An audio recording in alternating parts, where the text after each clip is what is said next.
Attende Domine et miserere, quia peccavibus tibi. Em nome do Padre, e do Filho, e do Espírito Santo. Amém. Ave Maria, cheia de graça, o Senhor é convosco. Bendita sois vós entre as mulheres. Bendito é o fruto do vosso ventre, Jesus. Santa Maria, Mãe de Deus, rogai por nós, pecadores, agora e na hora da nossa morte. Amém. Mãe do Bom Conselho, Rogai por nós. Nossa Senhora da Ordem Terceira Franciscana, Rogai por nós. em nome do Padre, do Filho e do Espírito Santo. Amém. Bom, retomamos o nosso assunto das nossas conferências anteriores.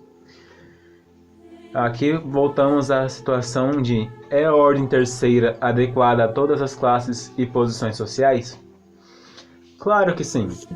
Só não é adequada aos religiosos, mas bispos, sacerdotes, seculares, médicos, advogados, dentistas, consultores, operários, até mesmo os mendigos de rua. É possível fazer parte dessa ordem terceira franciscana. Claro, de acordo com a condição de cada um. Nem que a pessoa também não pode ser tão pobre que tenha que depender também de todos os outros membros. Mas também ela tem que ter a conduta certa da ordem terceira. Tem que viver os costumes, viver a regra e cumprir seu ofício da ordem terceira franciscana. Inclusive, como mendigo, São Roque, que era médico e deixou tudo para seguir a vida de Cristo, fez parte da ordem terceira franciscana e faz hoje no céu como bem-aventurado.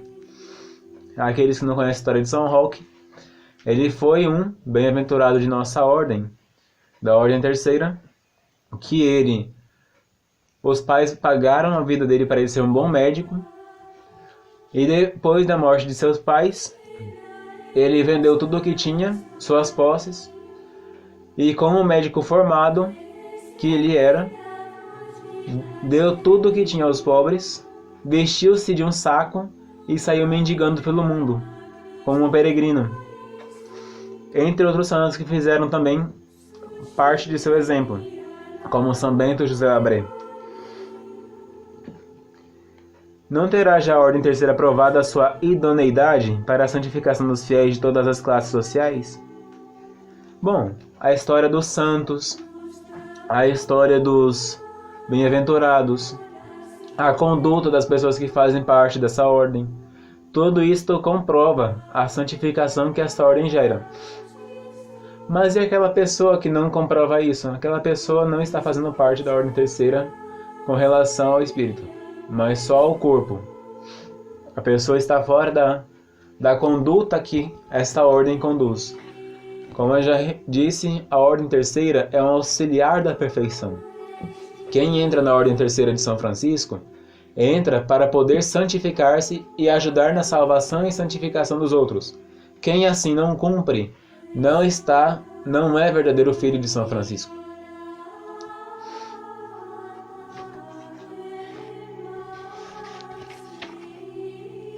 Todas as classes sociais, a ordem terceira fez surgir santos. O primeiro terceiro, Lucésio, era negociante. O bem-aventurado Novellone, sapateiro. Santo Ivo, primeiro advogado, depois pároco. O beato Pedro de Sena, fabricante de pentes. São Carlos Borromeu, bispo. São Geraldo de Villamagna, cavaleiro cruzado. São Conrado, ermitão. Santa Margarida de Cortona, penitente. Santa Rosa de Viterbo. Santa Francisca das Cinco Chagas, virgens pobres. E os dois padroeiros da nossa ordem, São Luís, rei da França, Santa Isabel da Hungria, que eles foram dois reis que eles mantiveram a ordem terceira em seus duros reinados. Isto prova que a nossa ordem terceira não é uma brincadeira, mas é um assunto sério. Formou santos e ainda forma nos tempos de hoje. Basta a pessoa ter vontade firme e resoluta de seguir a doutrina de Cristo, como fez nosso pai seráfico São Francisco de Assis. Fato averiguado é que no tempo de São Francisco, a grande maioria dos santos que não pertenciam ao convento era de terceiros. Glória inconclusa é essa da ordem terceira, e ao mesmo tempo como que o selo da aprovação divina. Tradução. Quem está na ordem terceira, na época de São Francisco até hoje, se não estava num convento, não fosse santo no convento, era terceiro santo, vivia como terceiro e era um santo como se fosse religioso. Assim como vários outros membros de ordens religiosas se santificaram, assim também os terceiros se santificaram. Se não era um conventual, era um terceiro de uma ordem.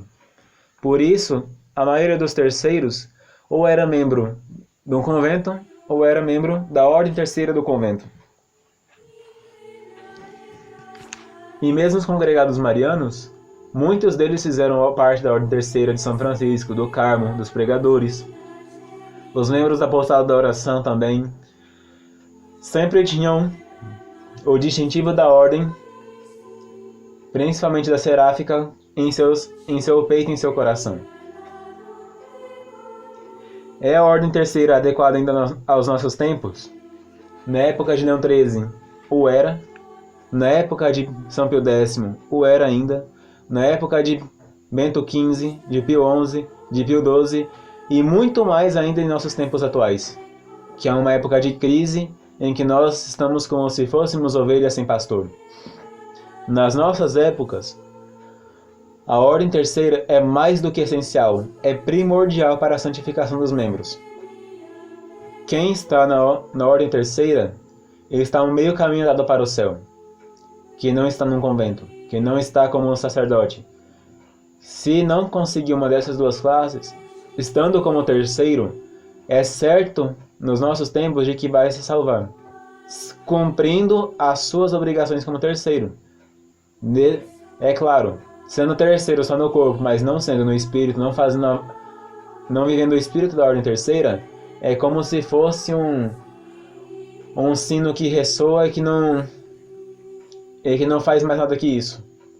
Tem que ter a virtude da ordem terceira em seu coração, viver a ordem terceira. Nos tempos de hoje, só entra nessa ordem quem quer se salvar, quem quer se santificar. Senão,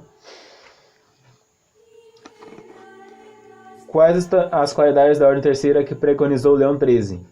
Primeiro, deve a sua origem ao Espírito Santo. Sempre tive a ordem terceira por uma instituição da sabedoria cristã, nascida por divina inspiração, e produzindo superabundantes frutos de todo o bem para a religião e para toda a humanidade. Palavras de Leão XIII, que colocam as qualidades da ordem terceira de São Francisco em evidência. Segundo, santo lhe é o caráter, e possui o espírito e a força do Evangelho. É o meio mais eficaz para conduzir os homens na observância verdadeira e sólida do Evangelho. É ainda a vida cristã bem compreendida, oferece muitos meios para se praticarem virtudes cristãs. O Papa Leão XIII aqui só está confirmando aquilo que eu já disse. Quem está na ordem terceira, que vive o seu espírito, que obedece suas regras e aos superiores, então está no caminho certo para a sua santificação e para obter as virtudes cristãs da forma perfeita, como deve ser. E ela tem origem com o Espírito Santo, porque o Espírito Santo que inspirou São Francisco de Assis para poder produzir tantos frutos desse terceiro ramo da nossa ordem seráfica. Terceiro, é a arca salvadora, a casa santa que acolhe, sob seu teto, todos aqueles que são obrigados a viver fora do convento, que os preserva do contágio mal do mundo, por meio de piedosos exercícios e prescrições. Todos sabem que uma pessoa secular é muito difícil salvar-se. Primeiro porque tem a obrigação, às vezes, de participar de bailes, festas e outras coisas que colocam em risco a perdição da alma, a salvação da alma. Outras coisas mais. Os negócios com o mundo, contratos com negociantes, com outras pessoas de que temos necessidade para termos um emprego, a vida doméstica, a vida do mundo todo ao redor de nós, e afins. e a ordem terceira, e o convento livra as pessoas de tudo isso. A ordem terceira, ela num século, ela coloca as pessoas num patamar de um convento, a torna mais recolhida e mais propensa à prática da virtude cristã. Quarto, a ordem terceira já tem obtido brilhantes resultados, tanto em relação a particulares como a toda a sociedade. Foi uma poderosa força para o bem e fez florescer de novo os bons costumes e a honradez da sociedade. A ordem terceira é grande na Igreja. Há quase 700 anos que tem sido o principal estado dos seus pastores supremos. Todos ou quase todos os sumos pontífices romanos eram membros de alguma ordem terceira. Leão XIII, por exemplo, era da ordem seráfica. São Pio X também era da ordem seráfica. Sua Santidade Pio XII era membro da ordem terceira dos pregadores, da penitência dos pregadores. Sua Santidade São Pio V era da ordem terceira de São Domingos também. E muitos outros santos e outros sumos pontífices de felizes memórias foram da ordem terceira, de São Francisco do Carmo ou dos pregadores. O que espera Leão XIII da ordem terceira na atualidade? É a salvação das almas. A glória de Deus, salvação das almas. Busca aquilo que sempre a Igreja buscou. Mas principalmente, primeiro, no perigo da descrença e da perversão de costumes. Em todas as ocasiões, o repito, é minha convicção que havemos de salvar o mundo por meio da ordem terceira de São Francisco. Até agora, ainda é a ordem terceira o meio mais eficaz de fazer os homens voltarem à prática verdadeira do Evangelho. Ou seja, a ordem terceira, na vivência das regras, na observância dos costumes, na obediência, na sequência da vida do Santo Pai Seráfico, ela faz com que as pessoas busquem a vivência do Evangelho conforme Cristo ensinou. Quando as instituições de São Francisco estiverem florescentes, também o estarão a fé, a piedade e a pureza de costumes. Subjugados os desejos desordenados dos bens terrenos, mais facilmente domadas as paixões pela virtude. Unidos por laços verdadeiramente paternos, todos os cristãos se amarão uns aos outros, e aos pobres e necessitados, retratos de Jesus Cristo não faltará a devida estima. Isto também, de certa forma, é um puxão de orelha para todos aqueles que pertencem às ordens primeira e segunda de nosso Pai Seráfico, e acima de todas as terceiras.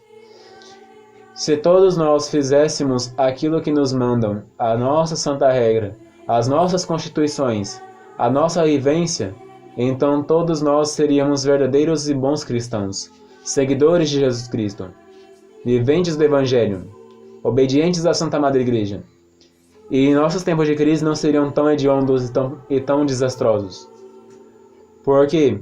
Porque a prática mínima da pobreza cristã, por exemplo, já salvou a Europa uma vez, e muito mais pode salvar agora. Na época de nosso Pai Seráfico, a Europa estava em catástrofe por causa da avareza, dos maus costumes, da luxúria, e a vivência da pobreza, castidade e obediência de nosso Pai Seráfico salvou as almas dos mais terríveis embates, das fúrias do demônio. Muito mais agora em que o mundo está que o demônio está solto no meio do mundo, que está avançando cada vez mais na derrocada final contra Cristo e sua Igreja. E nós, como valorosos cristãos, devemos combater pelo estandarte de Cristo. Deixar de fora o nosso respeito humano, viver o Evangelho conforme foi revelado e seguir em frente, não importando as perseguições, tribulações, não importando as nossas próprias fraquezas de corpo, porque se nós deixarmos alguma coisa por Cristo, vivendo a prática do Evangelho, então nós seremos recompensados aqui na terra e no céu. Santo Antão, por exemplo, São Bento, anteriores à ordem seráfica, viveram ao todo dispostos à divina sabedoria e à divina providência. E nunca lhes faltou ao menos meio naco de pão para sobreviverem mais aquele dia, porque Deus mandava. Hoje devemos perder o nosso receio da pobreza. Hoje nós temos medo da pobreza. medo das suas consequências práticas e momentâneas, que são a fome, a miséria, a desilusão. Mas não é isso a nossa ordem terceira. Não é isto volta de pobreza. Se nós dermos nem que seja um copo d'água por amor de Cristo, receberemos nossa recompensa. Quanto mais alguma coisa que nos sobeje em nossas despensas. Muitas vezes nós temos medo de, ofertando alguma coisa a alguma pessoa necessitada, nos faltar amanhã. Mas se Cristo nos der a sua graça e sua bênção, nada mais nos falta.